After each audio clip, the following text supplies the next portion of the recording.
Good morning, everybody. Welcome to 10 a.m. Tish Tash Year Review, our first session today. We have another really packed day. So many great sessions. I don't think I'll be getting much work done again today. We have a lot of people registered for this session, so I'm just going to leave it a couple more minutes just to let everyone log in. So get yourself a cup of tea, coffee, and let's get ready kind of to start very soon.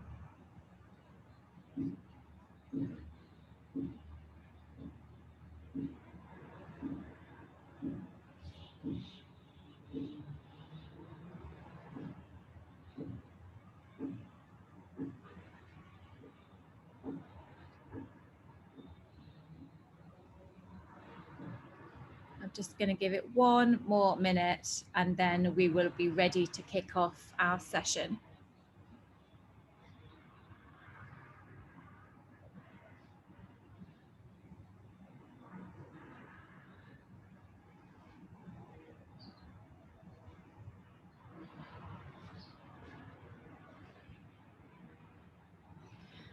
Okay, well, if anyone else joins late, they can catch us up. Basically, Carol and I, we met through a mutual connection, and she came in and did a training session for my team at Tish Tash. I'm obviously, I believe being sort of empowered and in control of your finances, it's not always something that I've always loved and been great at, but I think it's really important. And I think money is an important conversation to have any time, but especially in 2021. So I'm really excited that Carol said she'd come and host another session for us as part of a year review, so she can enlighten and empower some more of us with our money and finances. So less of me, but over to Carol, who can tell you a bit more about herself and what she's going to talk about today. And as ever, if you do have any questions, put them in the Q&A box, and then Carol will be able to field those for you. But otherwise, have a great session all, and I will see you back at 11 o'clock.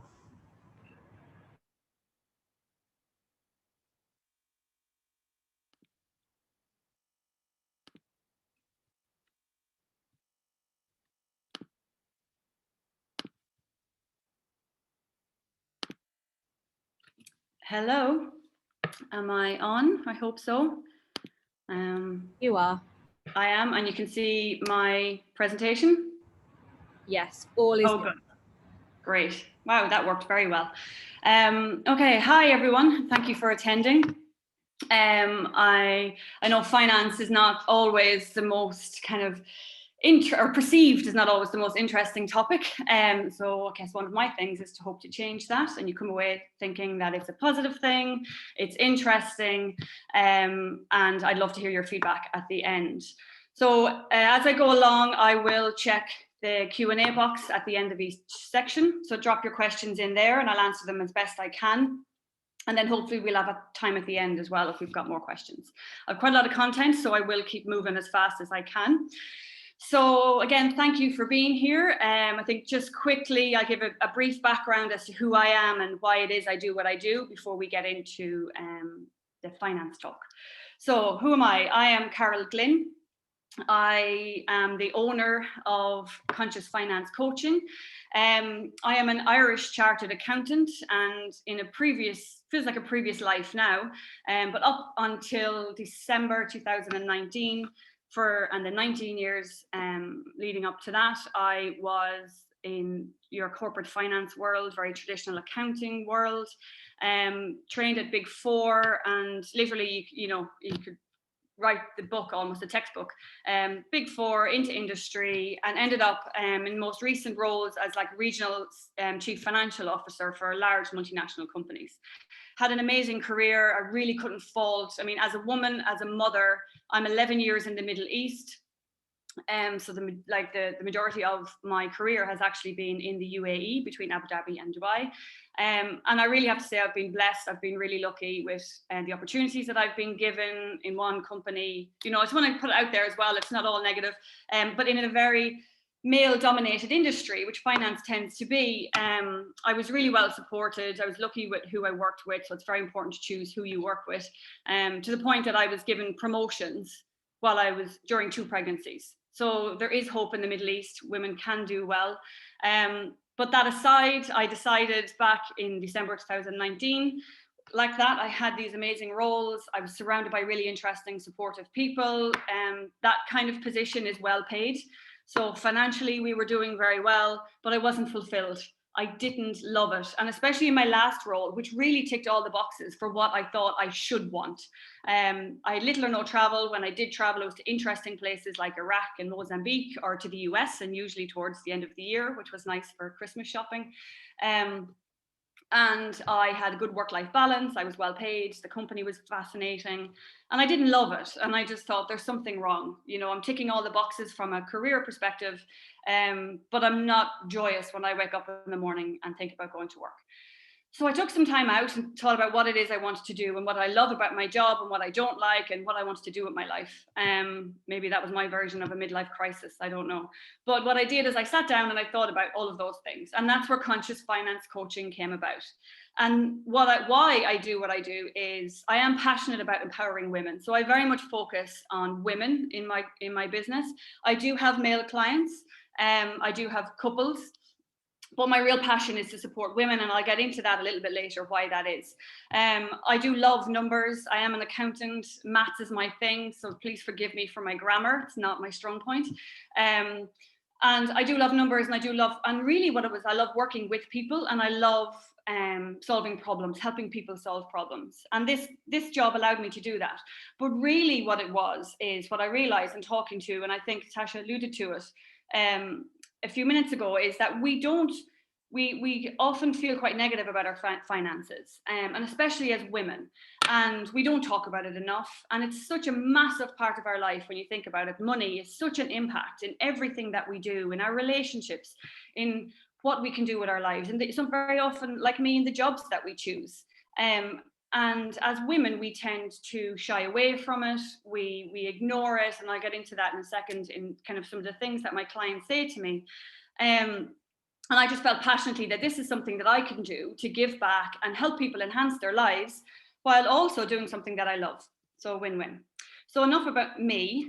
I'll move on to, what I'm going to cover. So this is just a quick list of what I believe are the finance fundamentals. It's quite high level. Why it's important, why values are important when it comes to our money, setting goals, our net worth, and why we need to be aware of what our net worth is, budgeting, the dreaded budgeting, saving, debt, and a piece on investing at the end. But I will say upfront, I'm not a financial advisor. I do help my clients kind of work out what they want to do with their investments and their savings, but I'm a financial coach, which is quite different. So why is it important? So what is money? Money, I'll just double check, actually, I see some things in the chat. Is the sound okay? Everyone can hear me? Yeah, no, all good. Yeah, I can hear you. Okay, good. There's a question there, someone lost their sound. Okay, good. Okay, sorry, I'll keep going. So what is money? So I want to, if you take a second and think to yourself, ask, what is money? What is that to you? And to everyone, it's quite different. But very often when I ask people this and ask clients, what is money to you? They see it as quite a negative thing. It's a restriction. It's a cause of stress. It's a cause of strain in relationships. It's a worry. And then some people say it will bring me money, or money will bring me joy. Money is what's important in life. And then we talk about that. And what I actually believe is what money is security and freedom. And they're very linked. So the way I view it is, and this is why money is a good thing in the sense that it brings you security. And we all crave security in life, right? No matter what it is, in our relationships, in our job. But if we have money behind us, and in savings, for example, and that's where I'll get on to the concept of an emergency fund that's linked into this, there's an element of security there, isn't there? So I think that if I have money behind me, let's say I've got 6 months savings sitting in the bank account, and if I love my job, but something like coronavirus happens, and I lose my job, I have 6 months to live, to pay my bills, to live my life, pay my kids' school bills, put food on the table while I figure that situation out. And there's a lot of security in that. Or if it's, a lot of us here are expats, if I suddenly have to move home, that's always something that I know is in the back of my mind. If something happens at home that I need to go home, do I have enough money to do that? I'm a mother of 3 kids. I've got there's 5 of us in the household. So, it's an expensive trip for us to suddenly move home. Or God forbid, the worst case scenario, if you're in a partnership and your partner suddenly dies, are you able to take care of your children? If you have children, take care of yourself for a period of time while you're working through that process. The last thing we want to be doing is worrying about the finances while going through such a traumatic event. So having money behind you, in the sense that savings in the bank or investments that you have access to, provides security. So it's just like a foundation for me. And then on top of that security, then it brings freedom to make choices, freedom to do what you want to do. The actual money itself won't bring you joy, but for me, for example, because and my money mindset for years, when we talk about money mindset, has been very scarcity mindset. I grew up in a household where we always had enough, we weren't poor, but there was never an excess, and there was always stress about money. And so there was that scarcity that my mother would have always urged me, find a job and make money, be independent and always have an income. And even to the point where she said, don't work for yourself, always work for someone else, so that your salary is coming in at the end of the month. And that led me to grow up with a mindset of it's going to end. There's never enough. I always need to be working hard to earn more. And then that meant that kind of manifested in me in the sense that I saved a lot. I squirreled it away. But the flip side of that, I guess, is because I was quite careful and I did save quite a lot, it gave me then the freedom to leave behind and take a chance on my business and leave behind that safe, secure, high-paid job. So it gave me the freedom to do that. But that can be many things. It can be the freedom to put your children into school that you want to be in, or freedom to go on that holiday that you really want to go on, or if it's to do a course that you want to do. So it's the action that it allows you to do that helps fulfill your life, not the money itself. But it's also power. And this is where I think, particularly for women, I feel really passionate about, because there's a common conception that, or belief that women's power is taken away when it comes to money. And don't get me wrong, it absolutely is at times. One of my research, and I read quite a lot on this because I'm just interested in it.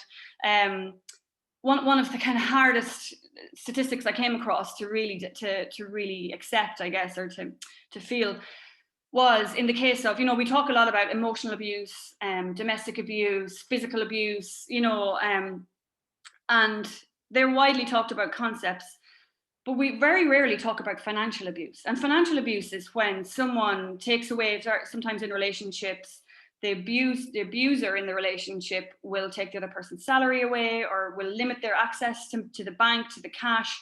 And very often and they say one of the top 3 reasons why women in particular don't leave abusive or toxic relationships is financial. They feel like they don't have access to money, they don't have money, and therefore they have to stay to survive. And there was the survey I mentioned, or the research I mentioned, was it found that in 97% of cases where there's physical abuse, there's also financial abuse. So it's a form of control. But thankfully, in the cases that I've come across and the people I speak to, that's extremely limited. And in actual fact, what we tend to do is give it away, because, and these are the reasons I think, we do that. We give that power that we have, the power that money gives us, we give it away. And I ask people, why don't you want to deal with your finances? What is holding you back?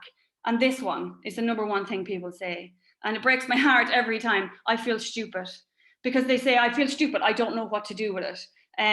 There's this link between managing your finances and being good with maths, which obviously there's an element of maths in it. But for me, I believe a lot of it is about mindset and confidence. And people feel stupid, and then they don't want to look stupid, so they don't deal with it.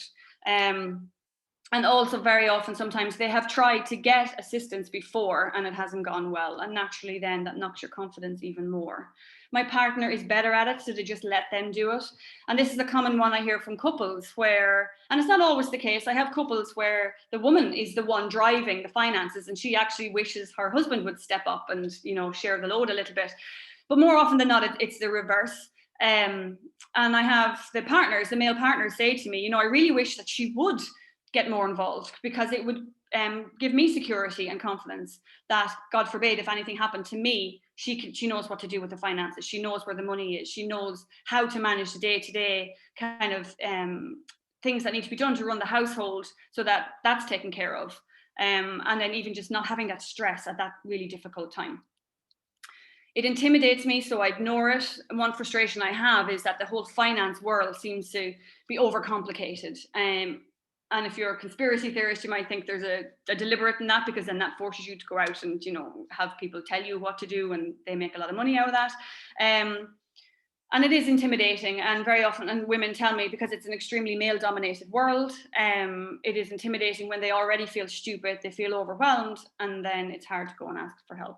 I'm ashamed, and I'm ashamed is an interesting one, because people tell me they're ashamed, and it's both ends of the spectrum, I guess, where you have someone, I have clients who are, two come to mind, they're single individuals, they are in high paying jobs and have been for quite a long time. So they actually have quite an excess of cash sitting there, because they're quite good with their money, they manage it well, they don't overspend.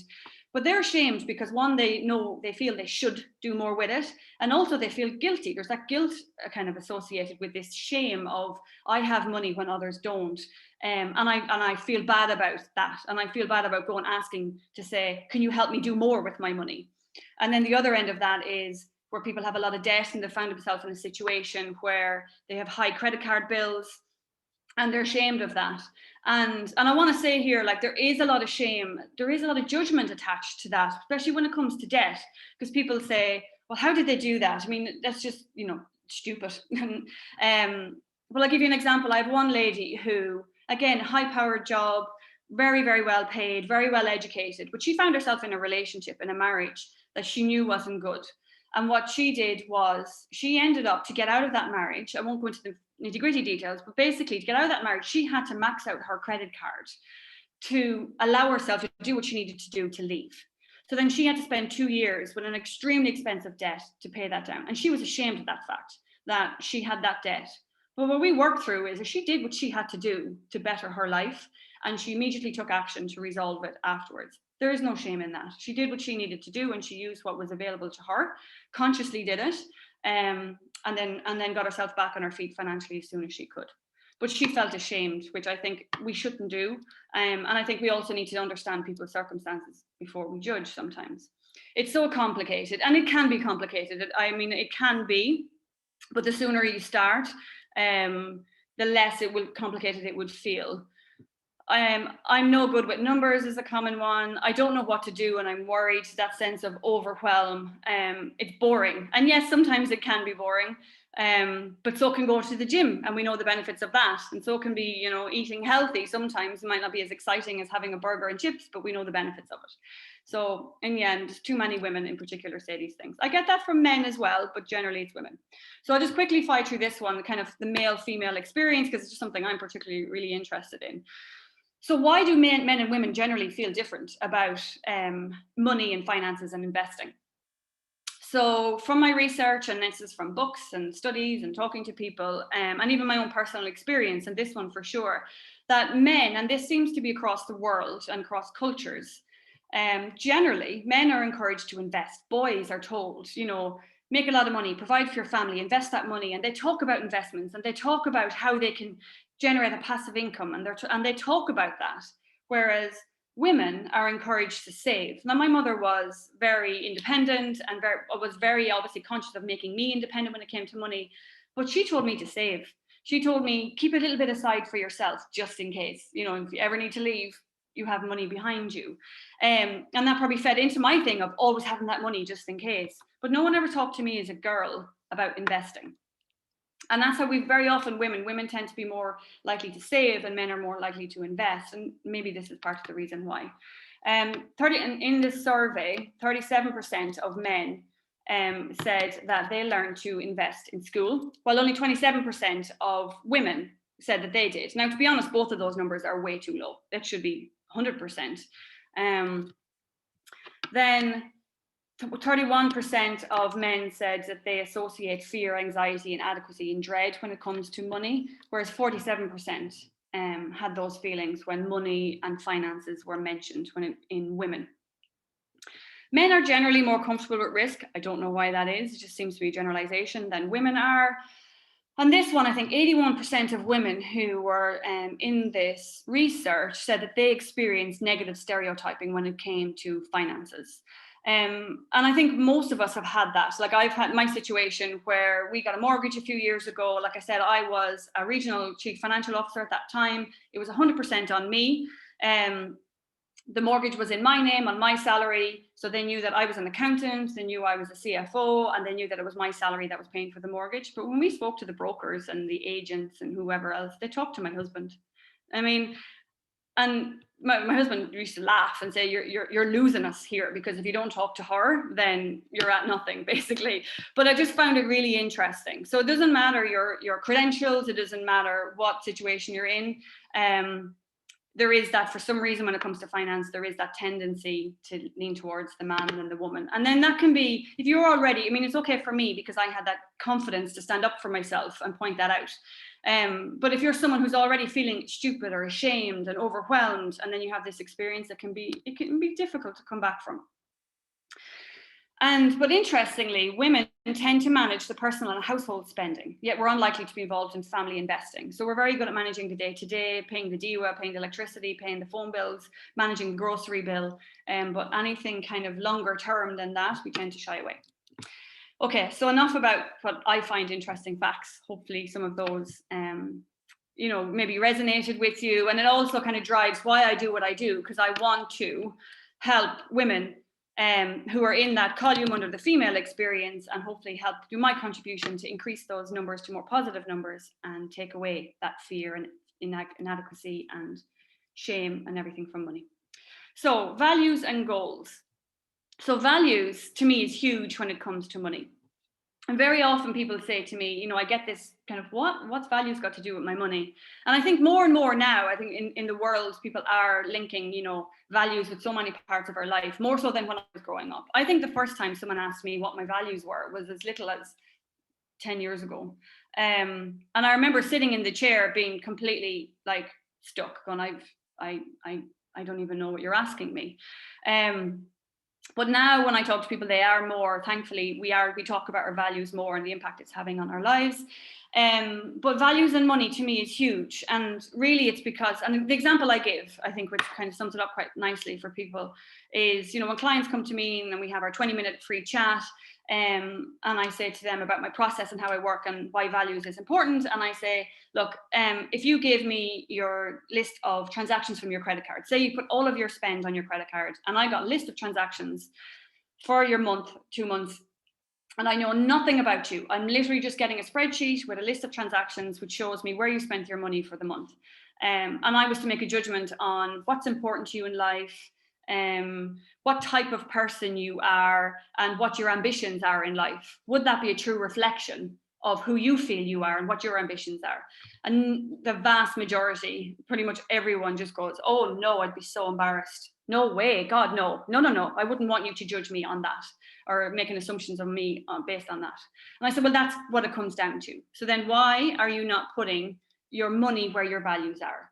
So this is an exercise I do with my clients. We go through, okay, well, what's important to you in life? What do you want to achieve in life? And are you putting your money behind that? So if education is important to you, are you spending money on education? Is personal growth important to you? Is that where you're spending your money?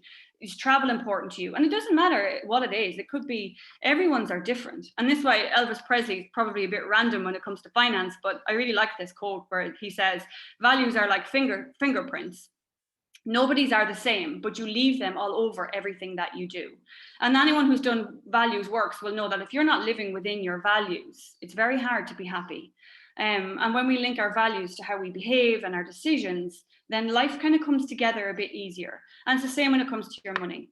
And I think linking this has been really kind of beneficial for people. I've had examples where this one I loved first time it happened, so I'd probably talk about it a bit much for anyone who's heard me talk before, where I had a client in the beginning where she messaged me, and she didn't have a major shopping problem. One of her things was, because what we do is we go through all of your spend for the month, and where your money is currently going and what your current habits are. And then, are you happy with them? Are they in line with your values? So she found that she didn't think she had a shopping problem, and she didn't, but what it was adding up to more than she realized. So I think a very common problem during especially lockdown, some of the online shopping stores did quite well, and she said, I know I buy a bit here and a bit there, and I probably should buy a bit less, but when she looked at it, we looked at the total number over 3 months, she was shocked. And she immediately said, oh no, that's not how I want to spend my money. I don't need all these clothes. I just thought I was bored, and I felt sorry, and I felt sorry for myself, and so I went on and made myself feel better, but that's not how I want to continue. So she immediately made that change based on her values, because she said, I'd rather spend my money where it's enhancing my life. And that's okay in that conversation. But then she took that into her day-to-day life, where she was about to do the same, spend money on a pair of jeans. It was, I mean, it's quite a kind of minor example, but a pair of jeans, and she thought they were lovely and she's going to buy them. But then she said, your voice was in my head, Carol, where I said, is this in line with my values? Is this in line with my ambitions? And she said, no. And then she put it back. And she had no doubt about it, and it was just easy done. And she walked away, and there was no, oh, maybe I should, maybe I shouldn't. But then the flip side of that is if she did see those pair of jeans and she felt, actually, I need new clothes for whatever reason. I mean, this is just hypothetical. I'll give you a live example. So I had another lady who wanted to buy herself a ring for her 40th birthday. And this was a woman who had an abundance of cash. She had her investment sorted. She had an abundance of cash. She was in a very stable, high-paid job. So she could absolutely afford it by, the standard metrics. But she felt that she didn't deserve it because she shouldn't be spending her money in that way. So when we went through her values and we flipped that, and I said, well, it's important to reward yourself. Look at everything that you've achieved. And this ring to you obviously represents you treating yourself for everything that you've achieved. And she'd been through some personal issues that she'd come out the other side of. And she was 6 months past her 40th birthday, and she was still not feeling okay about buying this ring that she desperately really actually wanted. So anyway, long story short, by going through that conversation, she actually went out and she bought that ring, and she said, it's amazing because now I wear it with pride, because I associate that ring with what I have achieved for myself and that I could afford it. And that's amazing. And everything that I've been through in my life, and I kind of link it to that. And now she wears it with pride, and she wears it without any guilt. Whereas before she bought it, she probably would have worn it but felt guilty, maybe worn it that often because it's too precious. And every time she put it on, there was a slight negative association with it. Whereas we flip that by kind of really consciously looking at our money, how we're spending it, what we're doing it, how we're using it to fulfill our lives.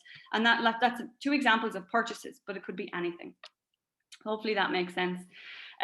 So then once we have our values kind of figured out and we're aware of them and how we want to put our money behind our values and maybe past habits that we need to adjust, we look at goals. Let's look at the future. Okay, now you know your values. What are your goals? And we all have, I know I have a million goals every day, and I so much that I want to do, and it's hard then to, it's overwhelming sometimes. So this is something I need to even do for myself, that I write them all down, and then I regularly look at them and I go, right, what are my top 3 goals? I limit them to 3 clear goals. And I think it's also important to make sure, when it comes to finances especially, because it's more often than not, it's a slow process. There are some low-hanging fruit often that we can manage, but real kind of financial impact takes time. So it's important to have short and long-term goals, because if they're all long-term, that's not motivating. That's going to be, or it's going to be hard to maintain it. So have some short-term quick wins. And that's especially important for someone, if you're someone who needs instant gratification to keep yourself motivated. Short-term goals are important. Or even if you have a long-term goal, break it down into milestones. So stages along the way that you can celebrate. Potential obstacles is a big one. So looking at, especially if they're long-term, what might stop me from achieving this goal? So if it's, I want to pay off my debt in 2 years rather than 3, because actually I think I'll leave Dubai in 2 years and my loan is for 3 years. So I need to knock a year off it. How are you going to do that?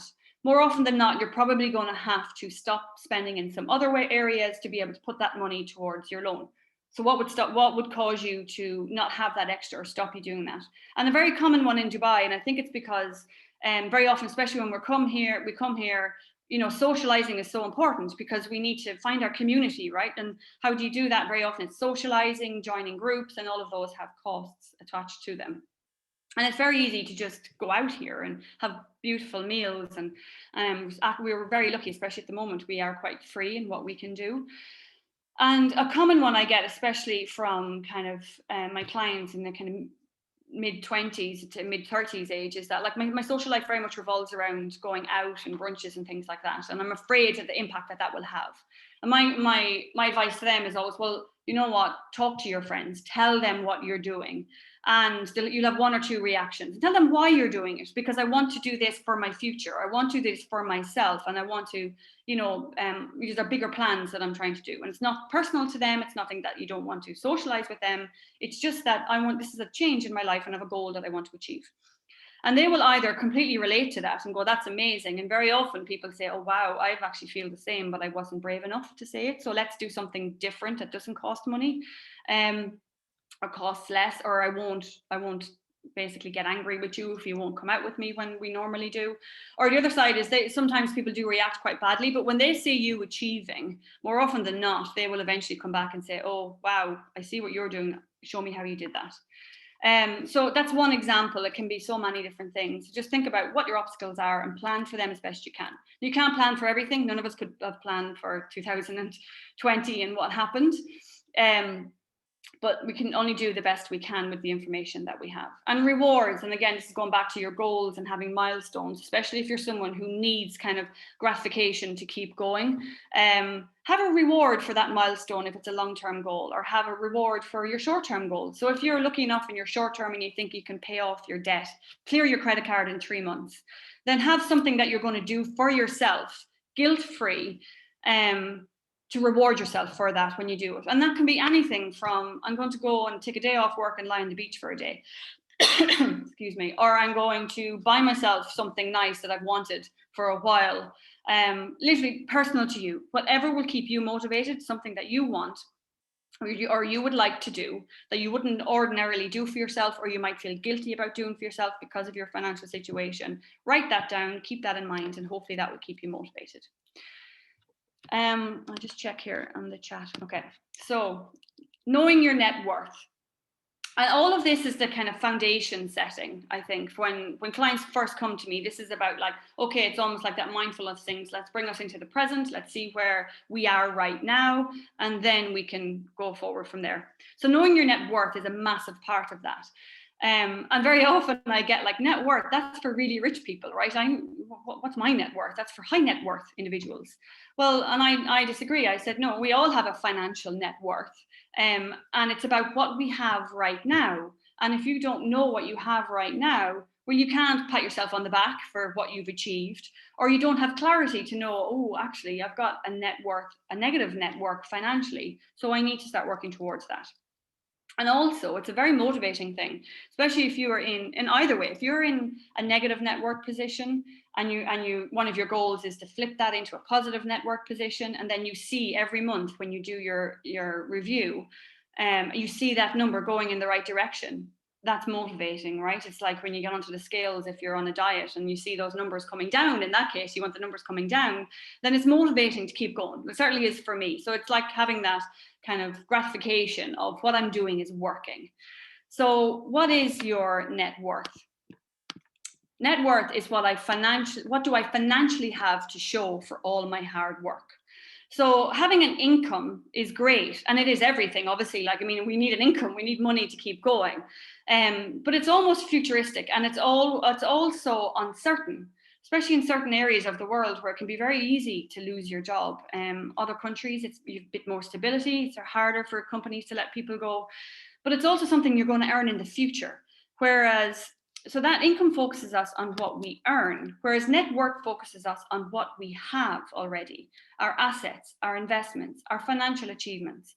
And to be often, I say to clients, not having debt is a financial achievement. So that's, if we look at it and go, wow, we've no debt, that's a financial achievement, especially in this day and age and currently.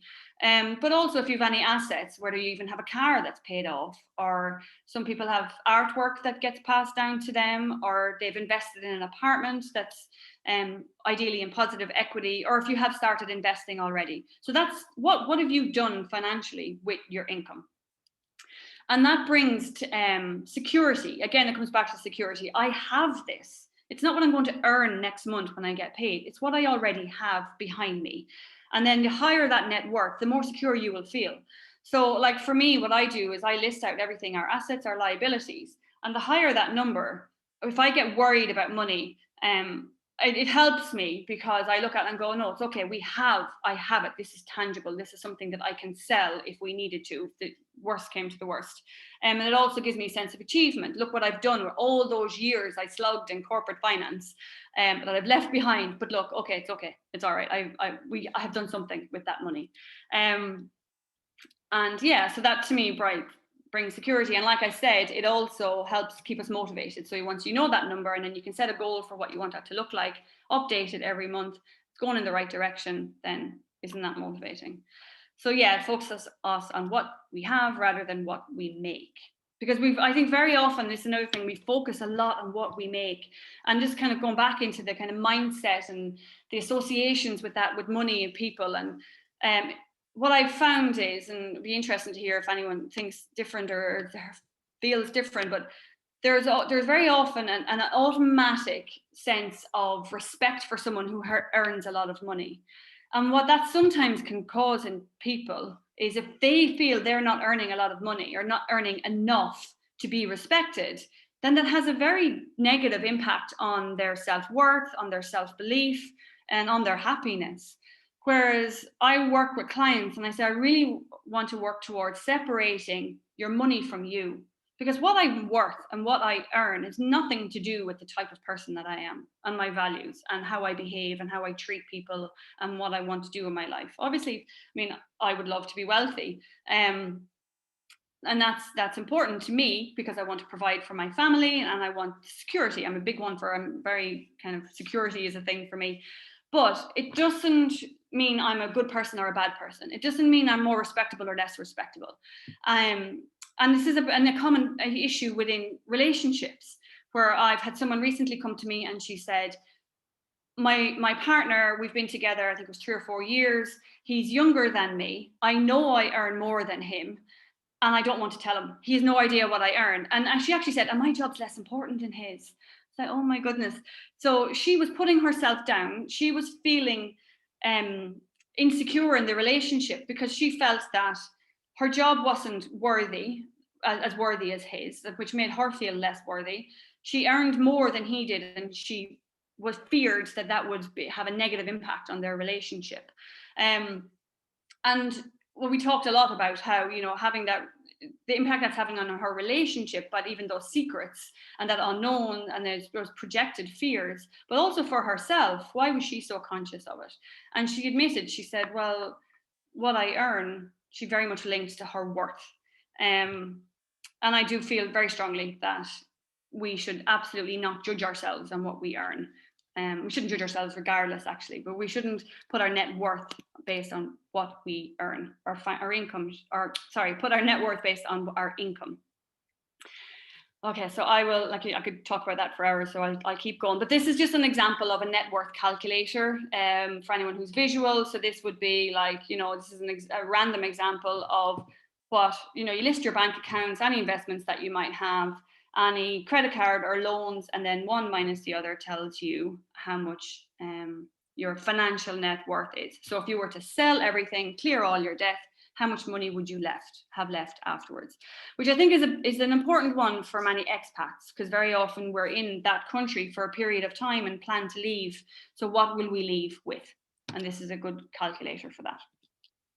So budgeting, the dreaded budgeting. I'll check, how am I doing in time? So budgeting. And this is something I talk about passion a lot, but this is something that I think I really, really want to, and if I achieve anything in this job, is to help flip the mindset when it comes to budgeting.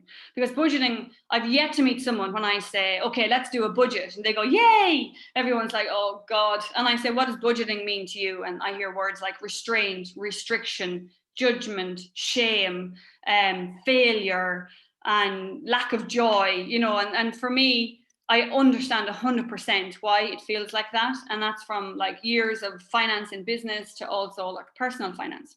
But I'm here to hopefully flip that and make budgeting a positive thing in your life.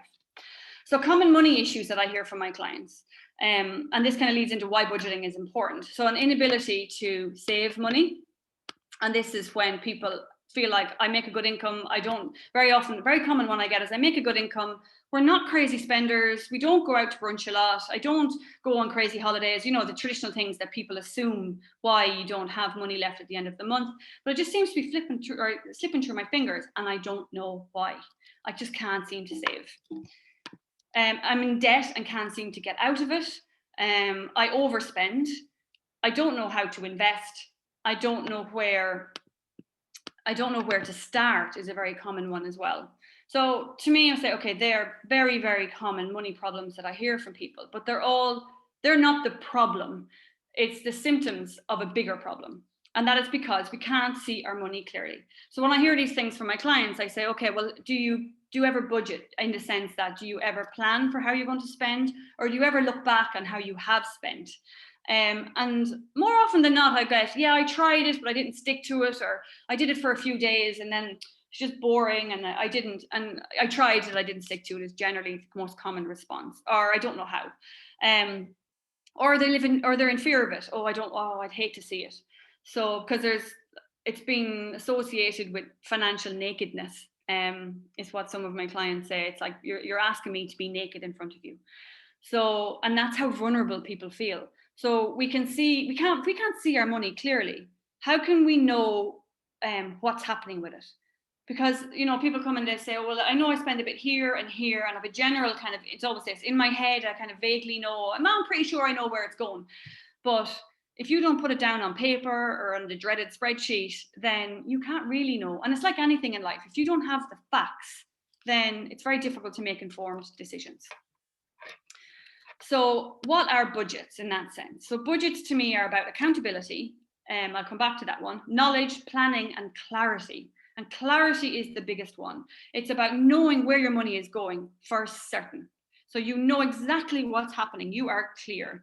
And this is the thing. So in my empowerment session with clients, one of the dreaded things that we do is I get them to send me 3 months of their spend. So their debit card, credit card downloads, however it is you spend your money, send it to me, just raw. Send me the list of transactions, and I have a very easy to use spreadsheet I upload them into, and then I categorize. So, you know, each one, is it rent? Is it electricity? Is it eating out? Is it, you know, cost for your pet? Is it school fees? Is it whatever it might be? And we categorize where everything is going, shopping, groceries. And that provides clarity, actually. And then every single client I've had, apart from one lady, every other client I've had has learned something from that, in the sense that they were like, oh my goodness, I had no idea I was spending that much in that area.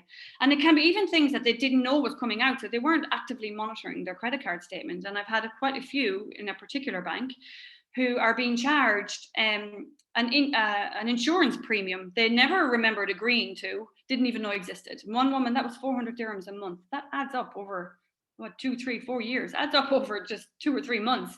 So it gave her that clarity as to where her money was going. And like I said earlier, that, oh wow, I knew I spent a bit here and there, but I had no idea it added up to that much.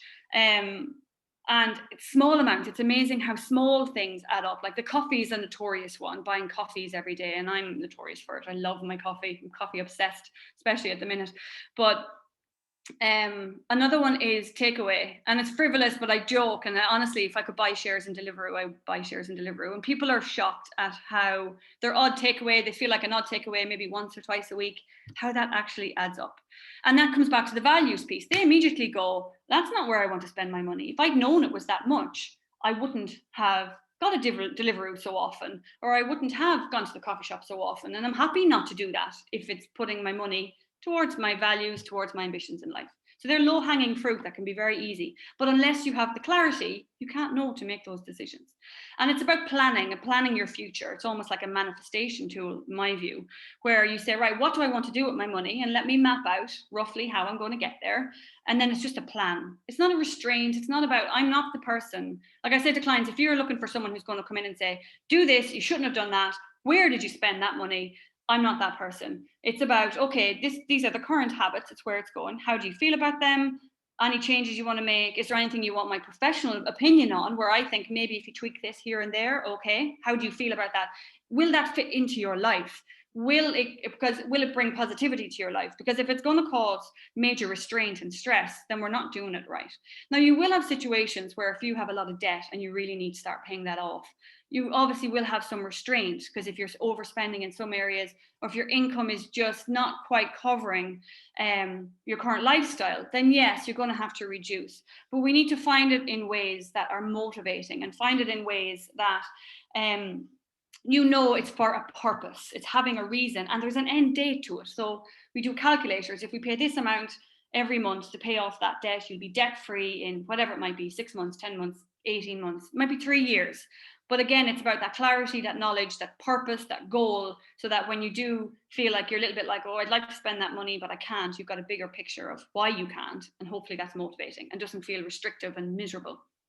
And again, it's about the rewards. So once you've reached milestones, you can enjoy certain things that you enjoy without the guilt, without the restriction. And that's something to look forward to. Knowledge, again, comes into the clarity piece, having the knowledge, and accountability. So my number one thing that after that first empowerment session I have with clients is they ask for is accountability. And accountability, and that's because it's no different to when we go on to a healthy eating regime maybe, or a new fitness regime. We all know we want to do it. We all know why we do it. We all are really motivated at the beginning. But I know for one, I'm like, well, if I don't have someone who's saying to me, did you go for your run today? Or are we meeting at the gym? Or old habits die hard, right? And sometimes when it gets hard, we just don't. So if I had an accountability partner, and this is a proven thing, they say it's something like it's well over 60%. If you have an accountability partner to achieve a goal or make a change in your life, 60% of people will then, it's 60% more likely to succeed. But accountability can be a friend, your partner, a family member, a coach like me. It can be anyone, just someone you're comfortable with.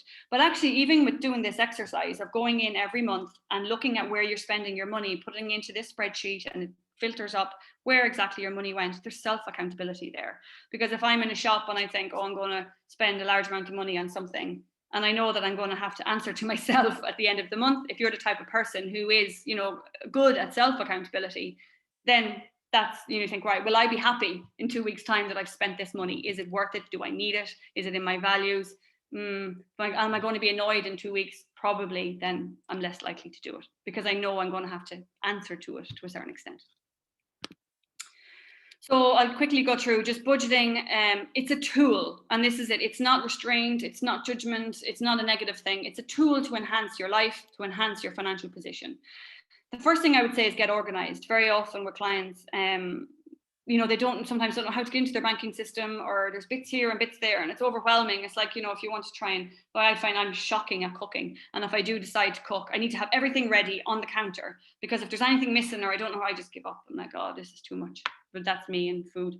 But this is, getting organized and having everything ready so it's easy. So find one place, have all your passwords, have whether it's receipts if you're cash based, in one place. So when you sit down to do it. Find a template that you like. So in the UAE, the best budgeting app. Unfortunately, in the UAE, I've yet to find a budgeting app that I like and that works across the board. So that's why, yes, Excel for me, and what my clients I work off, Excel or Google Sheets, is the best place, because for me it's about bringing it all together. So in one sheet, you've got your net worth, you've got a list of all your debts, you've got your budgeting sheets. I even have in there documentation of goals and documentation of your values. So it's all one place for everything. You open up one Excel spreadsheet and it's all there. Now, Excel might sound a bit old-fashioned, and for a lot of people, it can be intimidating, but I have built the sheets so that it's super easy for people to do this themselves. And I mean, it depends. I have clients who might only have one bank account and maybe one credit card. I think the most complicated situation I had, where she had 9 accounts here in the UAE between mortgages and loans and credit cards and savings accounts, and then 2 in the UK. So her spreadsheets are obviously bigger, but it just means she has to do each account 9 times, each sheet 9 times for each account.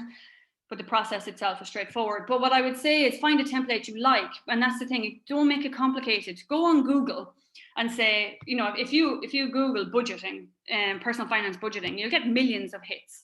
But just find something very simple, very straightforward, and not complicated. You don't need lots of charts and stuff, especially at the beginning. You just want something that will show you how you can document your income, your expenses, your profit, your assets, and your liabilities, and then you can see it. But find one you like that you don't find complicated. Invest the time. A lot of people are like reluctant to do this because they don't see the worth in it, but it really is an investment of your time. And I think after the first 2 or 3 times doing it, I've had people come back to me and say they actually quite enjoy it. They really want to go in and see what's happening. And it is an investment of your time. It's an investment in you, in your current life, and in your future. So the 50-20-30 rule is a very commonly used rule of thumb about how we should manage our income. And it's basically 50% of your income should go on your needs. So that's usually like a rent or mortgage, your food bill. For me, it would be school fees. So everyone's are slightly different. What do you need to spend your money on to survive and live your daily life? DWA, for example, would be a need, my phone bill, and then 20% on savings or investments. So 20% of your income, my recommendation is as soon as you get paid, and whether you're employed or whether you are self-employed, and at a certain point of the month where you assess your revenue for that month, or even if you're someone who maybe a stay-at-home mother who, you know, if your personal situation is that an amount goes into a bank account that's yours, for example, from your partner, if you're not working, take a piece of that, 20% of that maybe, and put it across to your individual savings account. And then the rest of it you use for your wants, and then 30% for your 50% for your needs, and 30% for your wants, and that's everything else. So that's your coffees and your nights out, and maybe some personal shopping or cosmetics, whatever it is that you don't need to buy but would like to buy. And that's how the kind of rule of thumb. Now, this is very flexible as well. I don't believe in hard and fast rules. This is more of an assessment. Let's see where we currently are. Are we kind of in line with this? Are we happy with that? Does it work for you? And if not, what tweaks do we need to make? I had one lady who was very lucky in a position where only 20% was actually on needs. And then that meant she could increase her 20% massively to, like, she put 60% into savings, but she was a very rare, very positive situation. She was very, very lucky. Plan for expenses and potential challenges, and this is where the budgeting plan comes in. So look to your year, and I have a sheet which kind of gives out the months where all, you know, where you might have the various religious celebrations, which can often be expensive, where we buy gifts for each other and each one throughout the year, birthdays within your home, travel times, school fees, and I have a kind of a schedule, like almost like a trigger map to kind of remind you each month what might be happening. And then we plan out for those expenses to make sure that we kind of, at least the big ones, we know when they're due and if we have them. And this is particularly important for someone, of quite a lot of freelancers who don't have a salaried income every month. So they need to plan for months that maybe, like a lot, very common thing is during the summer in the UAE, where a lot of their clients, well, used to anyway, not so much. They've all had good summers in 2020. That was one benefit, where people were still here. So, but usually in a kind of standard year, their clients leave the country, so they have less income in that month, so they need to plan for expenses for them. And you plan it out so that you're prepared. And then again, back to potential challenges, what might happen and how you will deal with them. It's an evolving tool, and this is the thing, and it used to frustrate me in my old job as well. It's like, budget set, that's it. So I can just imagine what they would have been dealing with in 2020. The budget set without any knowledge of that. That budget's not relevant anymore.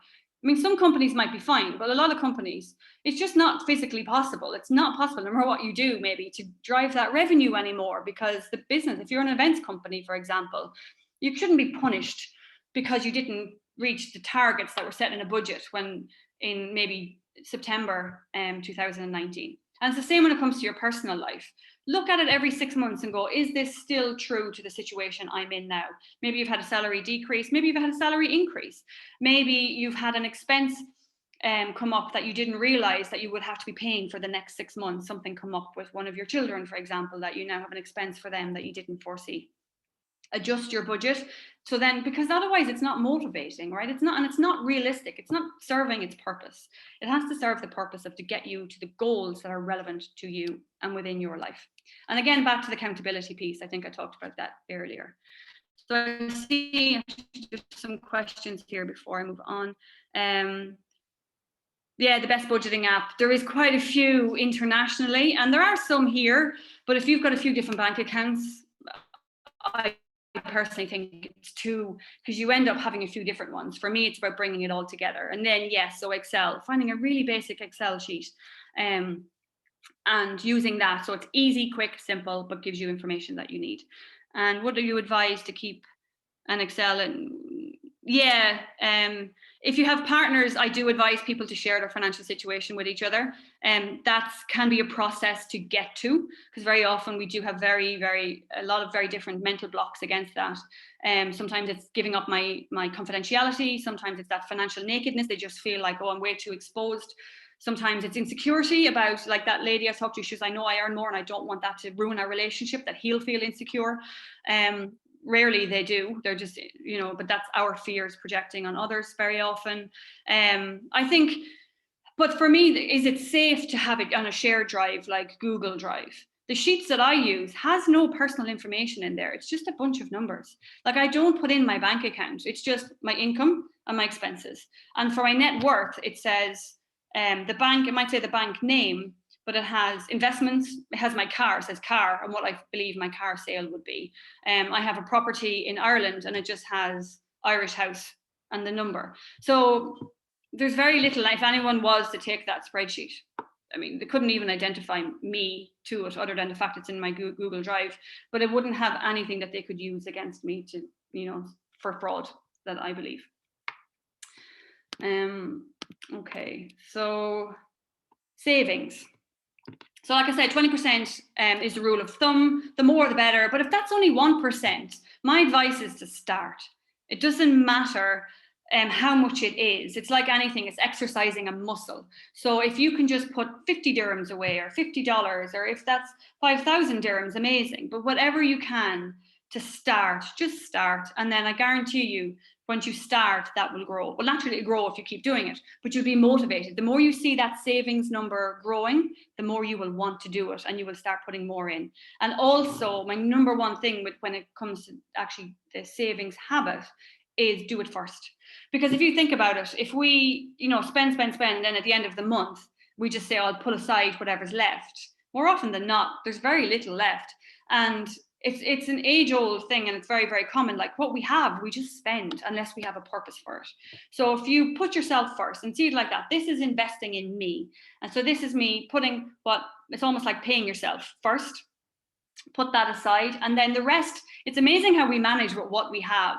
And because the more we get, that kind of lifestyle creep starts coming in, and we have a bit more, so we spend a bit more.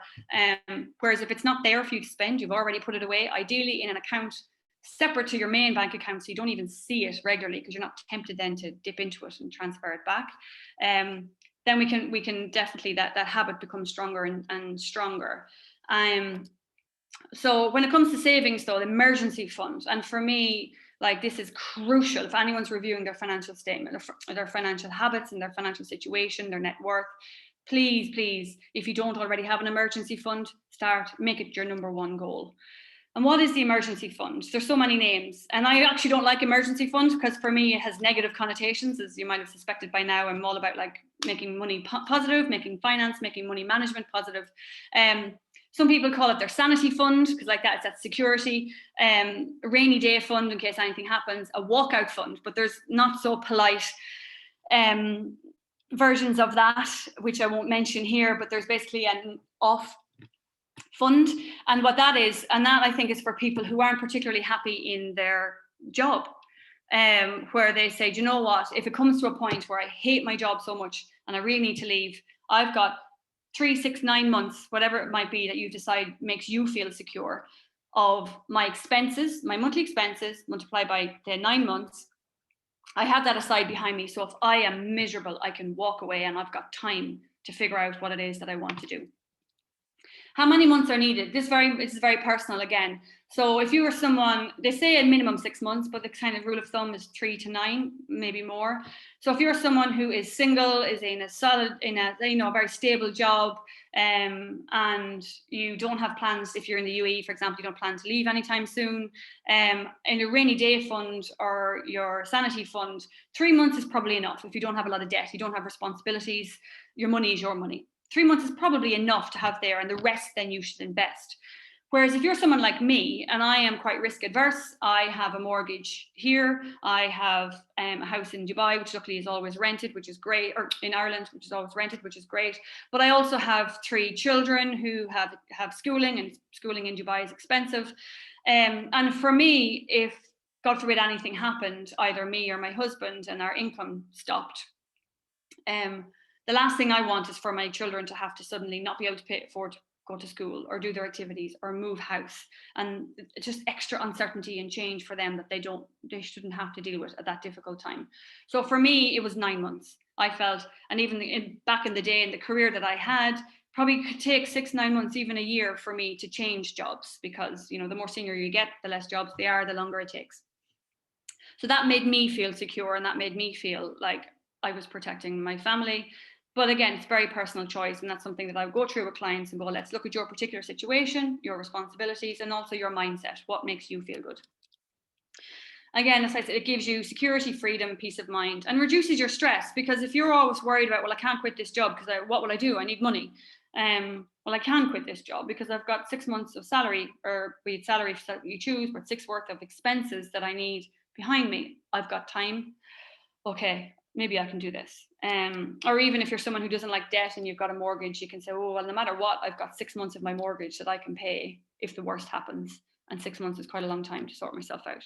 It also, there's a theory that it kind of recession proofs you. So if you were someone who lost your job maybe in the middle of because of COVID, if you had 9 months salary behind you, or 9 months of your daily expenses behind you, you can still live your life for 9 months while you're looking for a job.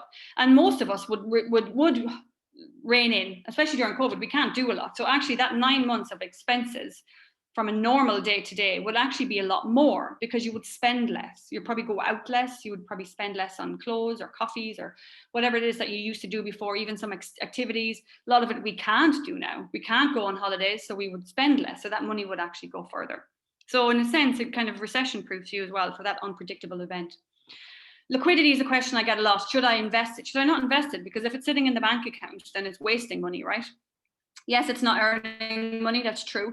But the point of it is, it's in an emergency. You need access to it immediately, and you don't want to risk it. Every investment you make is risky. There's obviously an element of lower risk to higher risk, depending on what that is, but every investment is risky. So for me to have the security to know exactly what's there, that's what's important, and have access to it. So if I need it today, I can get it. And most investments, it takes time to sell them, especially if it's property. It's very rarely you can get it same day. So, and it goes up and down, and there's unpredictability around it. So my advice would be keep it, but keep them in. And that's why I say don't go too crazy. I know I had 9 months, but that's me. But if you're someone who doesn't, like I said, that example of maybe 3 months is enough for you, then everything else should be invested. Debt. So I won't go too much into debt, but I will say that debt, very often, there's a lot of judgment attached to debt, a lot of negativity attached to debt, and debt can be a problem, but can also be an enabler. So I wouldn't have been able to purchase my house without getting a mortgage. So it enabled me to buy a home for my family that I'm now obviously paying off. But I was just very careful in how much debt I got myself into. So I look at, how can I afford it? Will I be able to afford it for the term of the period? Is that long? And how really it's about how much of my income it's eating up. And I would say, if you can at all, keep your debt below like 20-30% of your income every month. Because we can't predict our income. It can go down. Yes, it can go up. But also you don't want it to restrict your life. You don't want all your money going to just paying for a house that you can't enjoy anything else in life. And then when credit card is another one, a huge one in the UAE, where credit cards are widely available. But I just want you to know, credit cards are extremely expensive form of debt. And they are beneficial in that you can get points, you can get cash back, it gets you access. I know there's one that gets you access to Fitness First for 1 dirham each time you go. So there's a lot of benefits to them, but please, please, please always pay them off every single month, and don't use them to buy things that you don't have the cash to back up on, because that's the biggest problem here in the UAE that I see, is credit card debt, where people didn't realize how expensive it is, and they can't clear it, and it really is costing them so much money, because they weren't paying it off every month. So I'm just going to quickly go through 4 methods that we can approach debt, because this is as well where people say, I don't know where to start. I have debt. I don't know where to start. I don't know which one to pay. I don't know what to do. So we say, okay, let's go through all of your debt, list them out with the interest rates and how much is due. And then let's talk about how you feel about it. So one method we could do is the snowball, pay the smallest debt first. So if you've got a credit card with, say, 5,000 dirhams, a loan of 10,000 dirhams, and maybe another credit card with 15,000 dirhams. So if you're someone who likes instant gratification to keep motivated, then pay the smallest one first, pay the minimum off the other 2, pay everything off that lower debt, clear that out, and then it becomes motivating. So then you've done, and then you move on to the next one, and you have that milestone, that sense of achievement. That keeps you motivated and keeps you happy. That's the way to go. Might not be the most financially beneficial, but it's keeping you motivated and it's achieving something that feels good to you. The avalanche is pay the most expensive debt first. So that's which is the one with the highest interest rate. Now that's generally the most financially overall beneficial way to do, because it'll reduce the overall cost of your interest across the board. But, and if that's what motivates you, you want to do it the cheapest way, pay the most expensive debt first, which will generally always be the credit card. So pay that one off first and then move to your second most expensive in terms of interest rate. The Kiyosaki method is pay the one with the highest monthly payment first. So if you've got a loan that costs you 2,000 dirhams per month, but your minimum payment on your credit cards are maybe 500 and 700, pay the loan off, even though it's actually the lowest interest rate, but it's the amount that's taken the most out of your salary every month, and it's costing you your cash most every month. And if that's what keeps you motivated because you want to get rid of that, use that method. And then the last one is the emotional baggage. So pay the one that causes you the most upset or stress.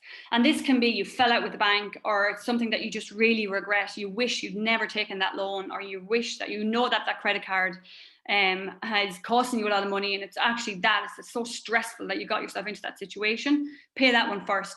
Or for me, it was I fell out with a bank, which I'm probably not fell out with a bank, but I had a disagreement with a bank.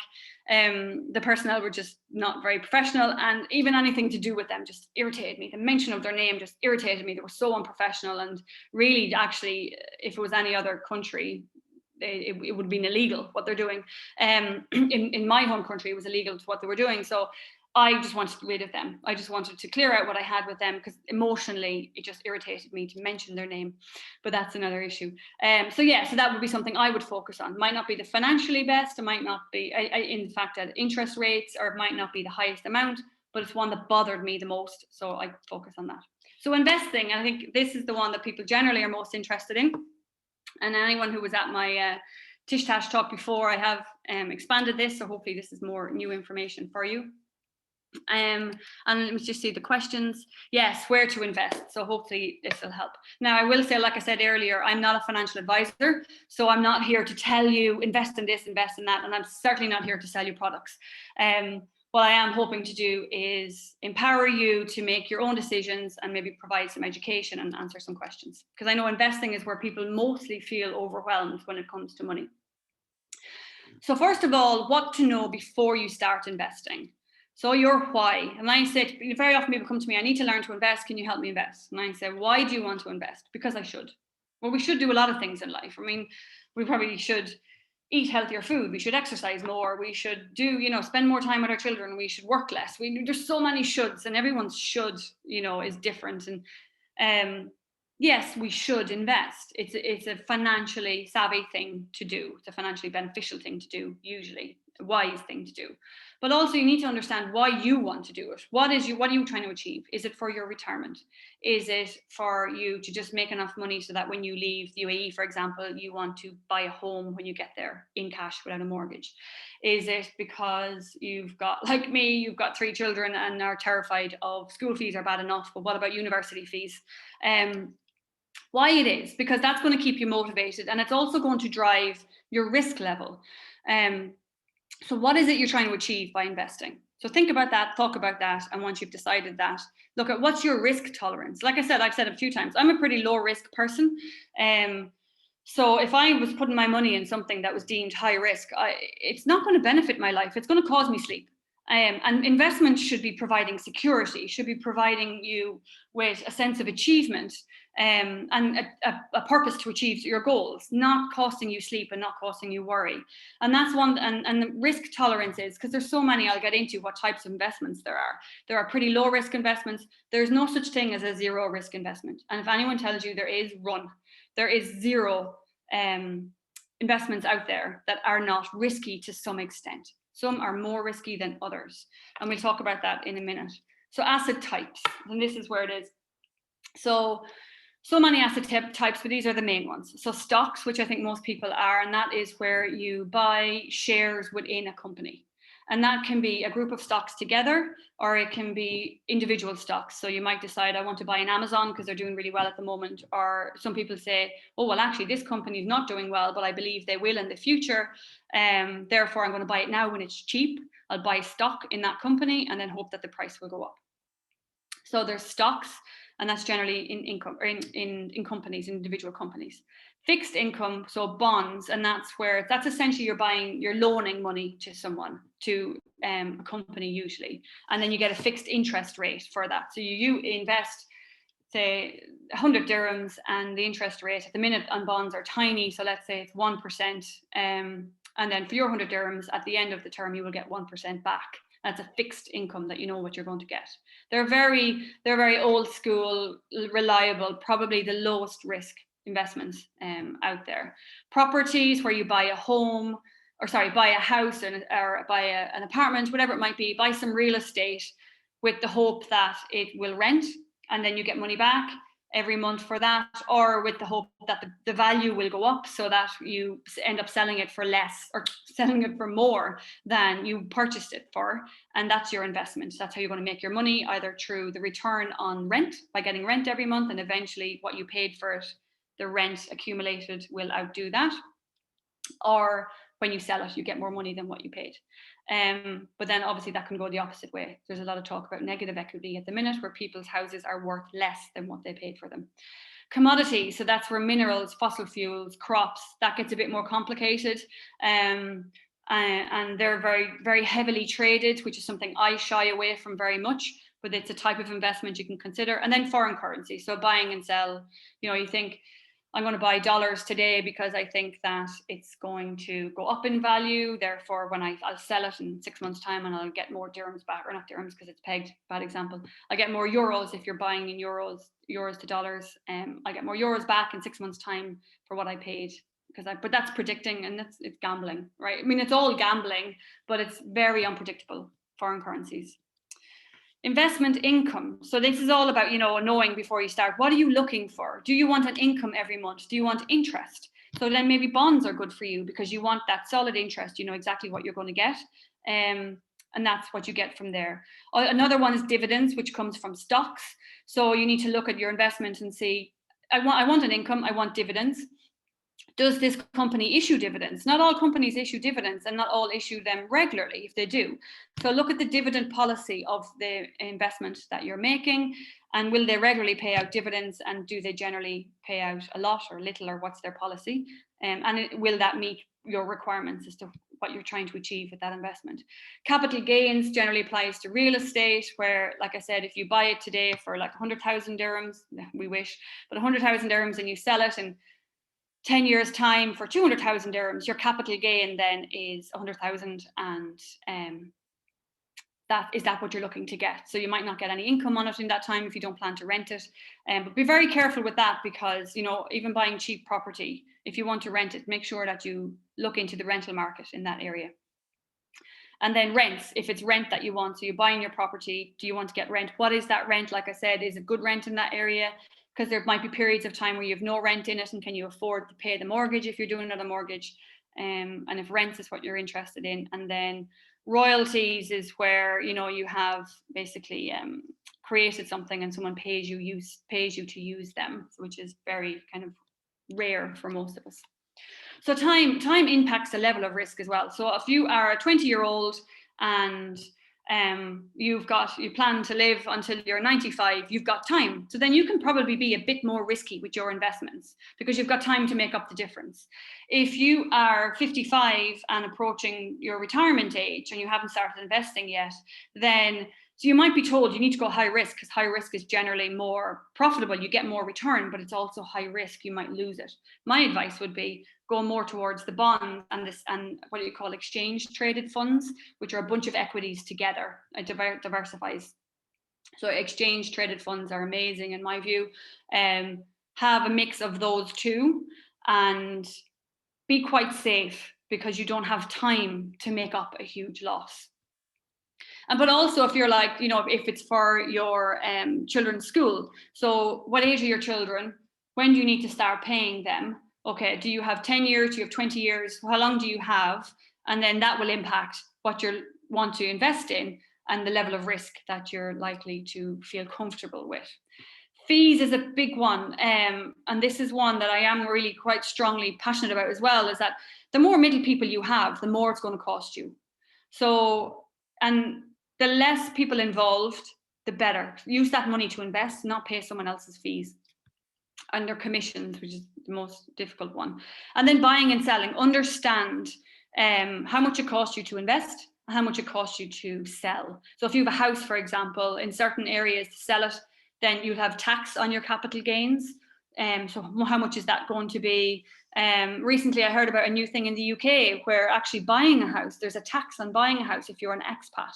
So you need to understand what that fee is going to be. So that's a cost to buy.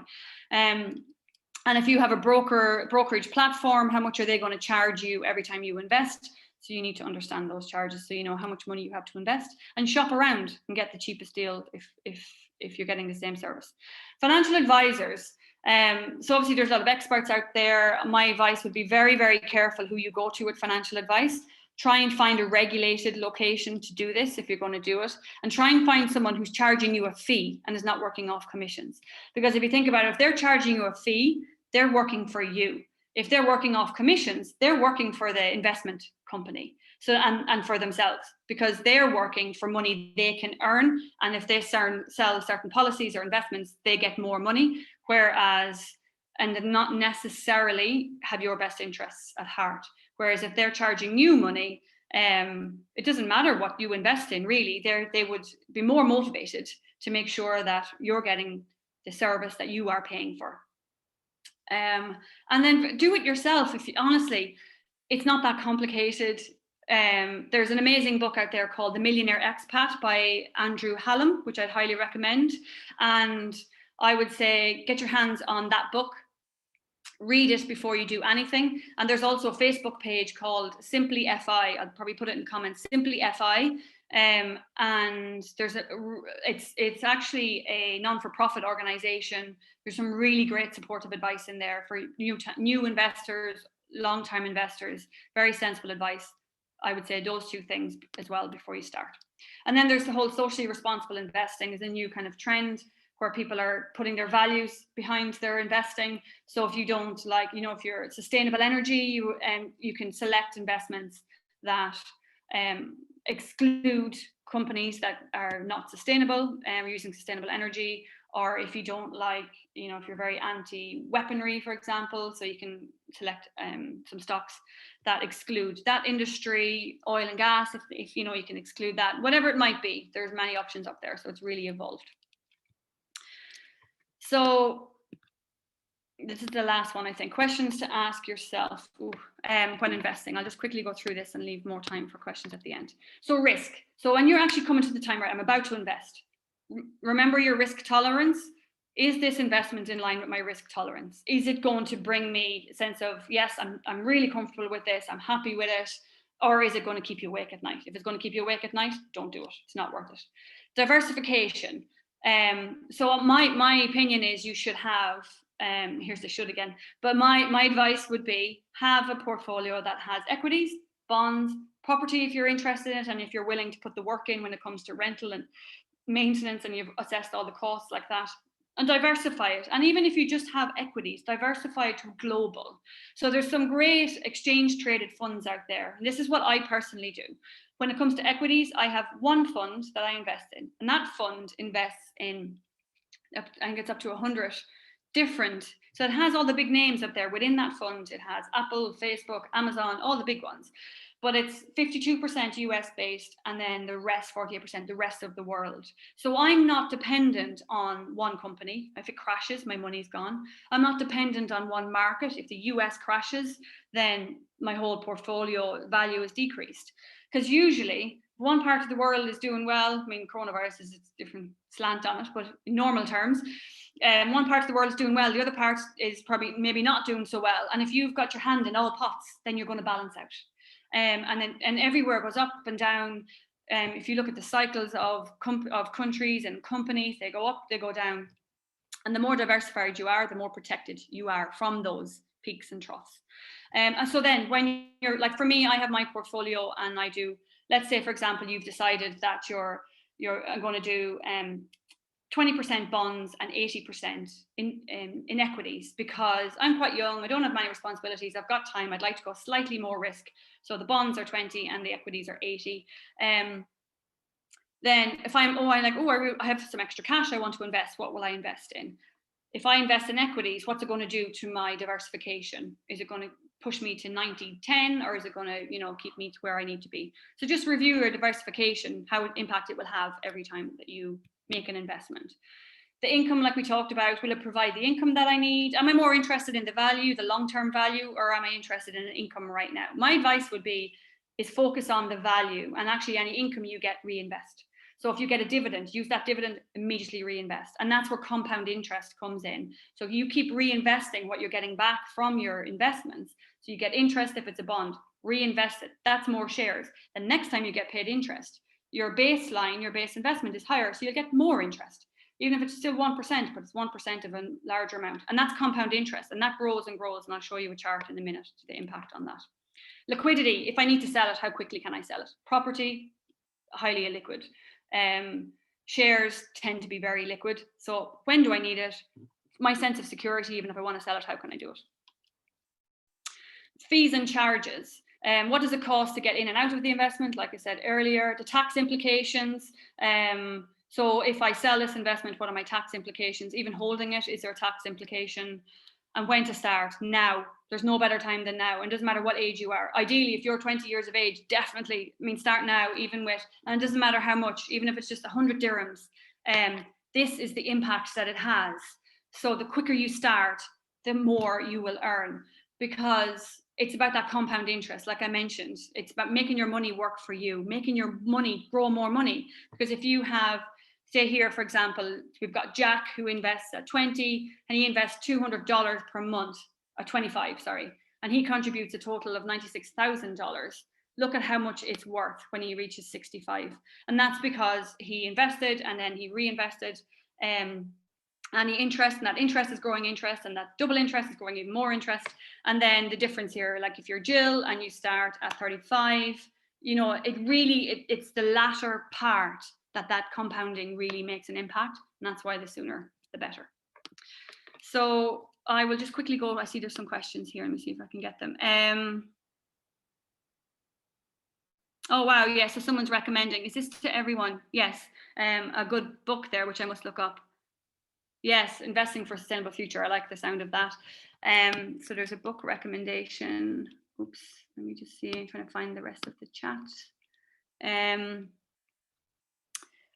Yes, how to invest. I would say I would be very careful with who you invest with. You can do it yourself. If you get that book from Andrew Hallam, it explains it in really, really layman's terms. So if you are adverse to acronyms or maths, it is a really easy read and practical. I personally use a broker called Interactive Brokerage. I use an app on my phone. It takes 5 minutes when I have got cash to invest, and I manage it myself. So I'm not paying management fees or middleman fees. There are some, I believe AES Investments are good, and Sarwa. I don't have personal experience with them, but they are fee-based financial advisors, which I believe are very ethical. And if you're not comfortable doing it yourself, they are good options. But I honestly would say give yourself time to at least think about doing it yourself, read the books, go on that Facebook page I mentioned. And if you're still not comfortable, then yes, get a broker that you trust that is not getting commissions. Yeah, I like I said, I do it myself, but there are two companies that I see are very well recommended. How do I pick my stocks? I do very much what's in line with the Millionaire Expat. I have an exchange traded stock that is worldwide, so an ETF. If you hear that acronym, they're often called ETFs. It's worldwide. I think it's BRWA is the code. And I have one bond as well, which is also a worldwide bond. And it invests in government bonds, and they're my two stocks. I have actually, that's not true. The other thing I have is from an history from an old employment. I have a company stock, which I keep because I actually quite like, I believe in it. And then outside that, I would say have that as like 90% of your portfolio. But if you are someone who likes to play, there's so much hype about playing the market. ETFs and bonds have been proven to outdo any mutual fund, outdo any managed fund over time, because it's impossible to predict the market. And there's evidence and everything pointing to the fact that it's not possible. It's largely informed luck, I guess, sometimes. But yeah, you can then just take it, I would say no more than 1, 2, 3% to then having something a bit more risky. If you want to play with it, investigate it, but let it be an amount that you don't mind losing. So if it's high risk and you make a lot of money, amazing. But if you end up losing it, then you're not losing sleep over it because it's enough. Okay, I'm running out of time now. Yeah, purchasing life insurance and taking pension plans. I would avoid pension plans. Don't take out pension plans. And that's something I'm happy to talk to you about separately. If you can go on my site, I do 20-minute free consultations. So happy to talk about pension plans. My advice, I mean, you need to review them, but generally they're just savings plans that are expensive, in my experience. Life insurance is important, especially if you've got family and responsibilities, but buy life insurance that does not have investments attached. Pure life insurance, that's it. Bitcoin investment, again, I would keep it to like your play money, so that 1-2%. I personally don't believe in it. There's plenty of people who say they've made a lot of money on it. But again, go back to what you know and why you're doing it. And if you feel comfortable with the risk, then absolutely. But my recommendation is keep it a very small part of your portfolio. Don't bet your house on it. And what do I think about Sarah? Yeah, from what I know about Sarah, I think they seem to be very good. They do seem to implement the kind of methodology that I just talked about when it comes to investing, but they do it for you.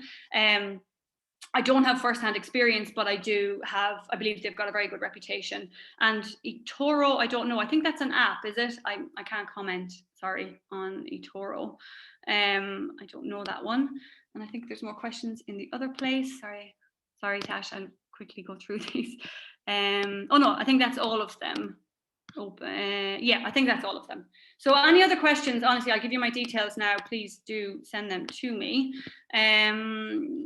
Oh, here we go. Sorry, here's the book mentioned was, I'll type it in here. So it's Millionaire Expat by Andrew Hallam. I'll just put his surname to be quick. Would I invite in national bonds in the UAE for teens? Well, the teens is a whole other question. Yes. I think I don't have time to go into it now, but I am running a teen academy where we talk about investing for teens. So maybe that's one I can answer separately. So just because I'm conscious of time. So this is kind of sums up my philosophy. Own it. It's yours. We work hard for our money. It's power, it's security, it brings us freedom. We need to own it. It's ours. We need to keep it to ourselves. Money, security, and freedom. Forget your shoulds and know your why. Listen to the shoulds, listen to everyone's advice, but figure out what works for you. Budgets enable us and free us. Hopefully that has come across as it's more empowering to have a budget than restrictive. It's worth the time investment. And then yes, invest ASAP, keep it simple and educate yourself. Get that book. I have a million other books I can recommend, but I think to start off, that's a really good one. And keep your power, it's something that's a fuel in your life. It's an energy in life. Not keep it to yourself as in don't share it, as in keep the management of it. Don't hand that power and your money to someone else. And then just think about what is the cost of not doing it. Because a lot of my clients say, I've buried my head in the sand so long. It's been stressing me out for so long. Like it's causing me stress to not do this. And I know I'm losing out money, financially investing and all the rest that I could be doing better with my money. So I need to just face my fears. and sort it out. And that's it. So this is just some information on little barcodes. If you've got your phone, you can scan these to my Instagram, which I'm pretty active on. I do a free 20-minute chat with anybody who is interested in my services or has a question.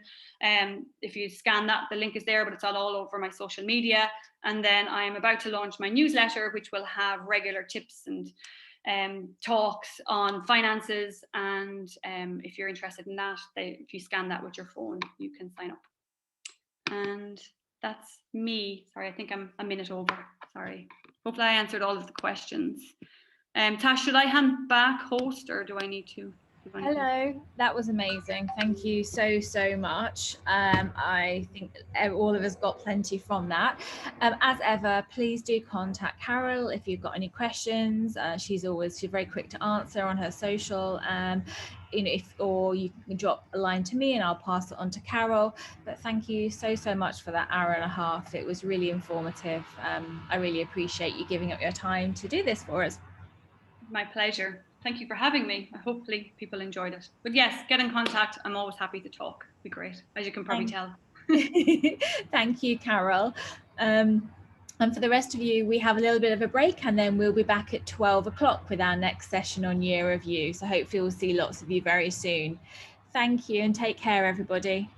Thank you. Carol. Bye. Bye-bye.